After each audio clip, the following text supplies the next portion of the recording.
Esta Secto, mga kapuso, dahil 7 araw na lang ay muli tayong makakapasok sa mundo ng Encantadia. At gaya ng inyong nakikita, nasa Lereo ako kung saan naninirahan ang mga makapangyarihang diwata.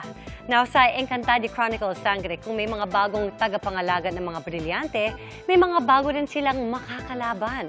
Kilalanin natin sila sa chika ni Nelson Canlas. Ang tagapangalaga ng brilyante ay hindi agad-agad sumusuko. Ilang tulog na lang, sabay-sabay na nating muling papasukin ang mundo ng Encantadia. Sa Grand Media Conference kahapon, in character na humarap ang mga bagong tagapangalaga ng brilyante sa pinakamalaking telefantasya of all time, ang Encantadia Chronicles Sangre.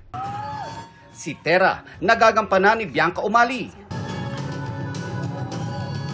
Si Flamara, nabibigyang buhay ni Faith Da Silva.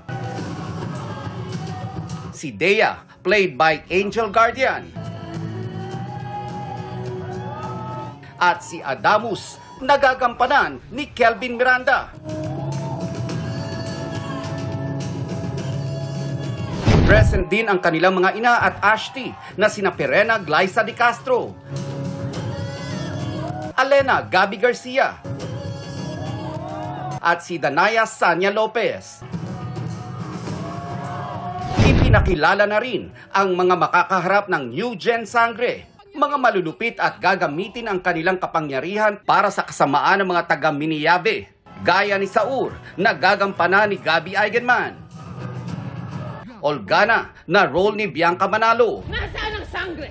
si John Lucas bilang Daron, Jamie Wilson bilang Ednu, Napakagandang regalo. Shuvi Etrata bilang Beshdita, Huwag niyo kaming sasalingin sapagkat alagad kami ni Kera Mitena. si Billy Hackenson bilang Koshhava, Malaki na. at ang pinakamatinding makakalaban ng mga sangre, ang Ice Queen, played by Rian Ramos. I put extra effort talaga into understanding her, especially knowing na she's an evil character. Kasi ako yung tipong tao na naniniwala ko that all people are good. So, kailangan kong mahanap what kind of pain can make someone evil, can change them. Dumalo rin sa MediaCon ang mga GMA executive sa pangunguna ni OIC for GMA Entertainment Group Cheryl Chingsi. Ang New Gen Sangre naman, hindi raw ine-expect na mas matindi pa sa kanilang preparasyon ang kinailangang ibigay sa paggawa ng mega series. I was physically, mentally, and my heart was prepared. What we did not see coming was the endurance that we needed to actually finish the whole show. Kaming mga sangre, kumakapit kami sa isa't isa. Sa lahat, sabi ko nga, sa lahat ng pinagdaanan namin, basta kapit tayo at matibay tayong apat, kaya nating malagpasan kahit ano pa yan. For me, galing sa pressure yung drive ko. Pero kailangan mo rin siyang kontrolin. It could affect your performance. Fit buds din is a must, kaya't ang diet, stricto rin. Kaya lang, Nangyari, mas madalas talaga ako nung nakikikain sa kanila.